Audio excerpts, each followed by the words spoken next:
An excerpt from Seattle Exile: Sociopathic Bears and Zombie Fish. In Alaska, I met a naturalist who told me about sociopathic bears. During spawning season, the rivers are chock full of salmon struggling against the current. They do this until they are just about to die, whereupon they release their product and shuffle off the mortal coil. The stronger they are, the further they get. The best milt inseminating the best roe. Thus, natural selection unfolds. These are not salmon you want to eat. The fresh water messes up their flesh so that by the end of their journey they look like zombie fish and smell just as bad. But bears love them, and the good news is there are millions of these fish trying to live out their natural purpose.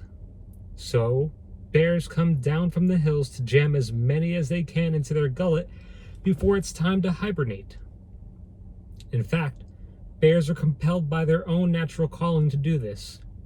Sometimes you will see one by the river half-heartedly swiping his claw at the water, though his eyes are clearly saying, "Jesus Christ, I'm full."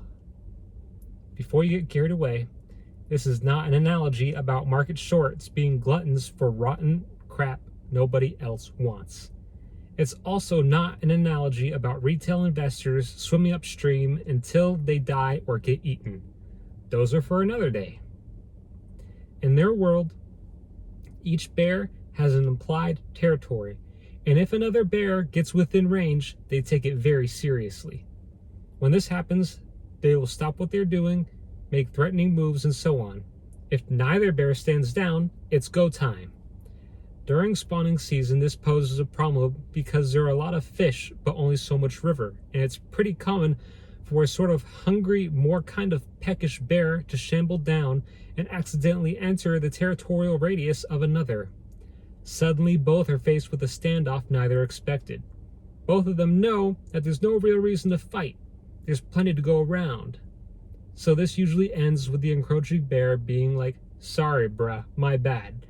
Walking is an appropriate distance downriver, and all is well." Sometimes, though, one of the bears is like, "Hey, Carl. Is that you, Carl? Screw you, Carl." And the threats escalate. Then a throwdown happens, all teeth and claws, until one of them runs away. Them's the rules of bear society. Sometimes a bear is big and aggressive and pushes his luck. Sometimes a bear is small and cowardly and never does. Sometimes a bear is just young or dumb, doesn't realize he's breaking the rules, and gets clobbered when he doesn't expect it. But there is another kind of particularly screwed up bear.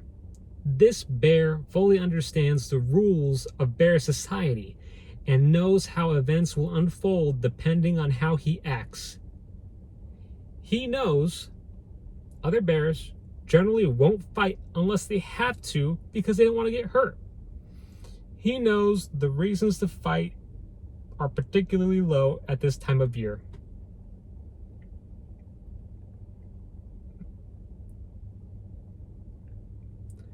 So this smart, lazy bear will stand downriver from another bear he can see but is out of territorial range.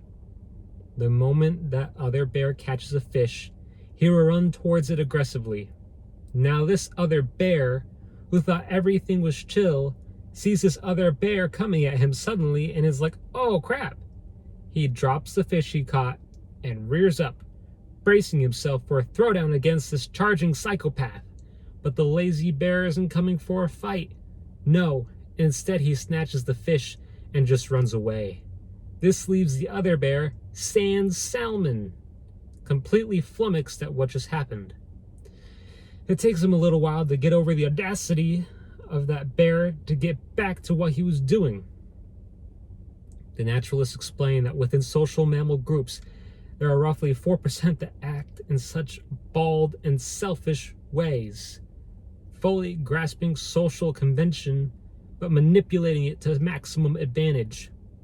These individuals do not actually feel shame or rejection the rest of the way the group does. We know them as sociopaths, and they tend to do very, very well until and unless their behavior is caught onto and they are culled from the group in some way. The reason there can only be a ratio of up to one sociopath for every 24 normal members, he explained, is that this is the most a group can withstand before the social order totally breaks down.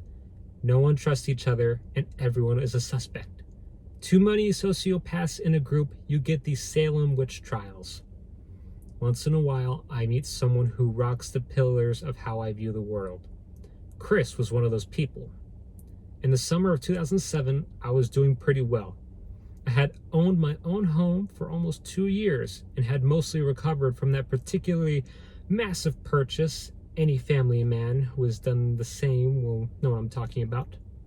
I had a few months of emergency savings, started a college fund for my kindergartner, had a little money socked away in a 401k, and paid the family car off.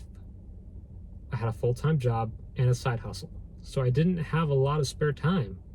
I decided to splurge and hire a guy from Craigslist to mow my lawn. Enter Chris. Chris was 5 years younger than me, but somehow owned 5 houses. He lived with 3 other guys in one of them and rented the rest out.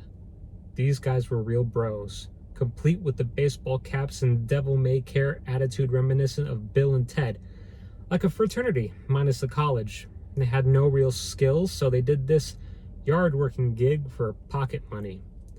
Chris was making a killing on the houses. This was the height of the housing bubble, you see. Chris explained that every few months or so, he either refinanced or took out another HELOC on the properties. Each appraised 5, 10, even 20% since the previous times. Tens of thousands of dollars at a cycle. Prices kept appreciating, so he kept taking out cash. Chris thought it was hilarious how the banks were practically throwing money at him. He made it a point to put as little of his own money in the properties as possible, drawing them down to the hilt and putting the proceeds into savings accounts. He used multiple banks due to FDIC limits, which were $100K back at that time. I was blown away. I asked him what would happen when the bill came due. I will never forget his answer or how he said it, with that stupid grin and stupid red cap and stupid sleeveless shirt standing on my porch that hot summer day. When all this ends, they can take the houses, but they can't take the money. Then he laughed. They can't! A year and a half later, I was begging a parking attendant to let me out of the airport parking lot. I had used a credit card to put my car into the garage, the last one that wasn't maxed out. I had just returned from LA for orientation for a job that paid half of the one I'd been laid off from months ago. And while there, the bank canceled the card. I had nothing else with which to pay the parking fee. All my other funds had been drained from an accident with an uninsured motorist and the monthly grind of bills that are always due. I was, for the first time since I had been an adult, absolutely not even 2 nickels to rub together broke. I had never been so humiliated in my entire life, and this grizzled, hardened, world-weary woman in the booth had my fate in her hands. She could buy all rights, impound my car, and then I would be in for some real hurt. She assessed me for a long time, then simply opened the gate. I don't know whatever happened to Chris. I never got his last name. I imagine him running some sort of side hustle somewhere, and I expect he is doing well.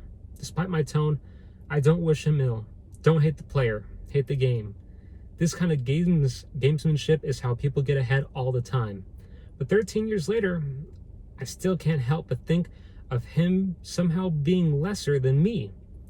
This is entirely the sin of self-pride, I know. I can't help it. He understood what was happening far better than I did. Heck, better than most of us did. Despite appearances, he was a shrewd man who grasped that we were on a merry-go-round of stupidity, backed by social norms, nowhere close to what the actual consequences of violating them would be. While most of us followed the rules and honored the social contract, we suffered, while Chris profited, laughing all the way to the bank, as they say. So who was the lesser in this equation?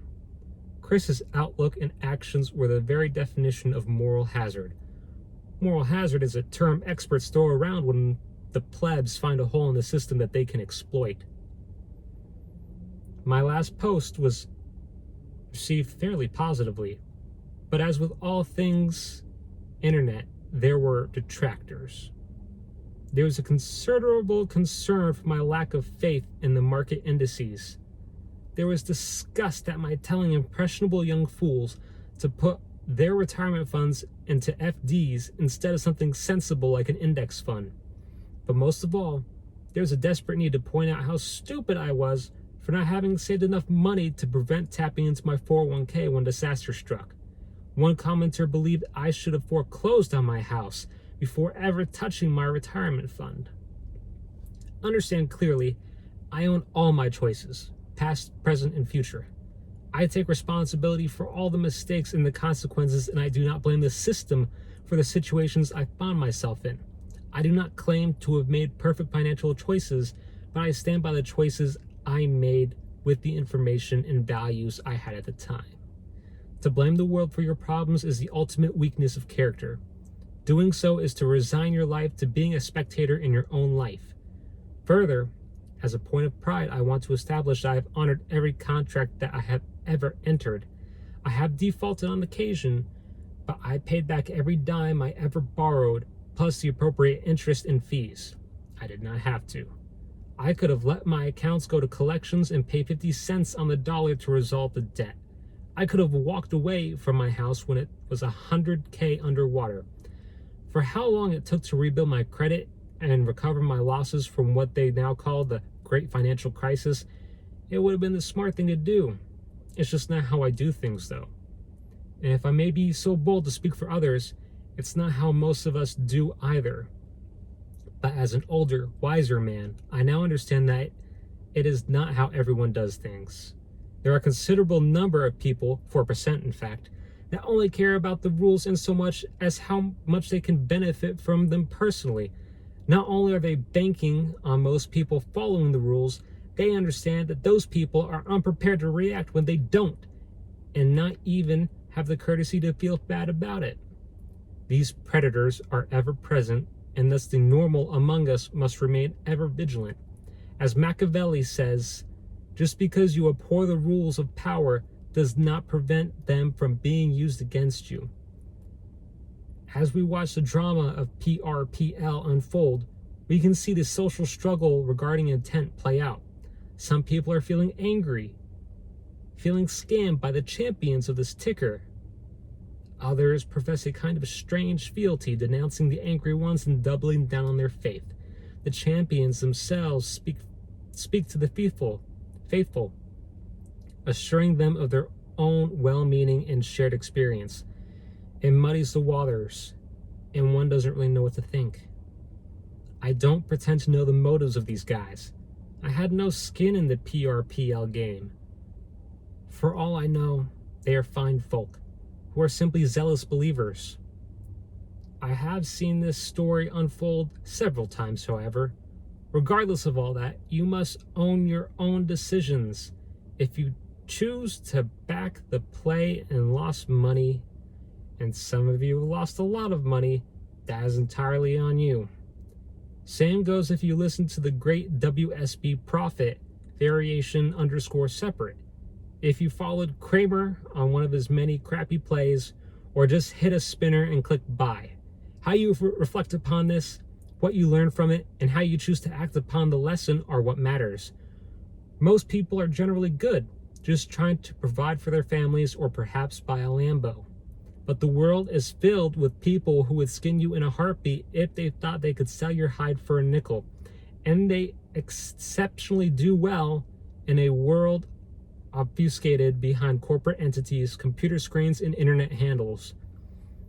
Best not to forget that when entering any transaction, that goes doubly so when following the advice of strangers. even me.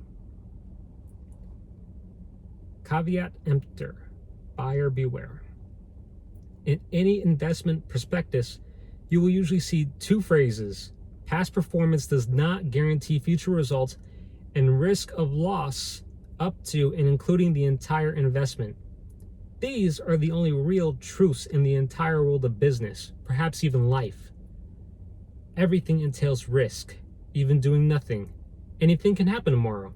And the world, I'm afraid, is in no shortage of some real and true players. Rather than allow this reality to paralyze me, it liberates me. Passive investing, in my view, is also no better than being a spectator in one's own life. This is not to say I'm going to day trade my life savings on YOLOs, or that I won't be patient and let certain investments mature. But I refuse to just buy, to just save, buy, hold, and diversify, and allow all control to be passed off to the whims of an even more capricious market. Fool me once and all of that. The more you learn the rules of business and finance, the more you will find opportunities. Some opportunities are illegal, and others you will find distasteful. You should certainly try to avoid those. You aren't a sociopath after all. But you will find many, many tasteful opportunities, often disguised as risk and or hard work. The best of them, I would say, are those where everyone wins. Some of my previous detractors pointed out that options are a zero-sum game, or as Theta Gang puts it, the other end of your win is someone else's loss. Perhaps. With an ever-increasing net asset value of the equities market, I am skeptical of this assertion. Furthermore, I have bought options that expired worthless as part of a strategy I profited from, and sold options that I am certain were used to hedge an otherwise profitable position. Besides that, I think it's worth pointing out that as of 2017, 1% of the world owns half the money, and most of the others half aren't in this market. The likelihood that your winning option just screwed over a fellow retard is far less likely than it is of having sapped a hedge from some idiot who doesn't know what else to do with all of his wealth. Therefore, I reject the notion that every smile creates a tear when trading options. Lastly, anyone who tries to dispute the quote,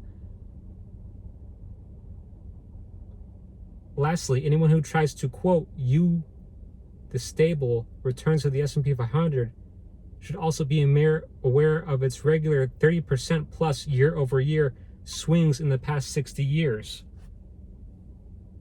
This is not a safe place to park your money, and someone is profiting handsomely from telling the people that it is.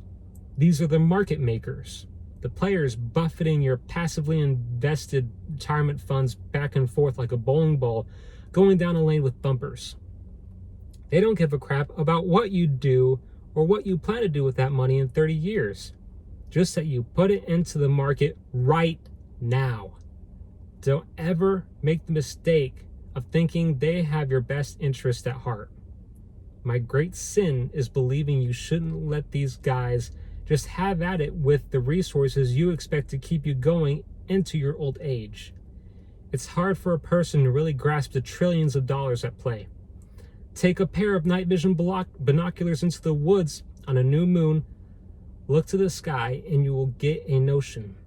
These people and institutions are playing with all that money because they don't have any idea what to do with it, just that they want more.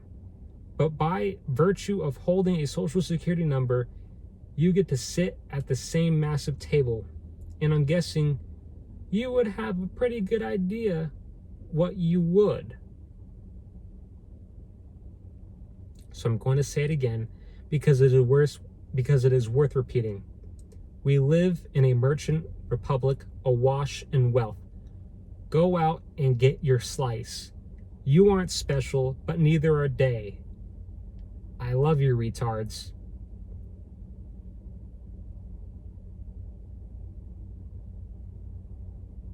Okay, the end. Hope you enjoyed that little story.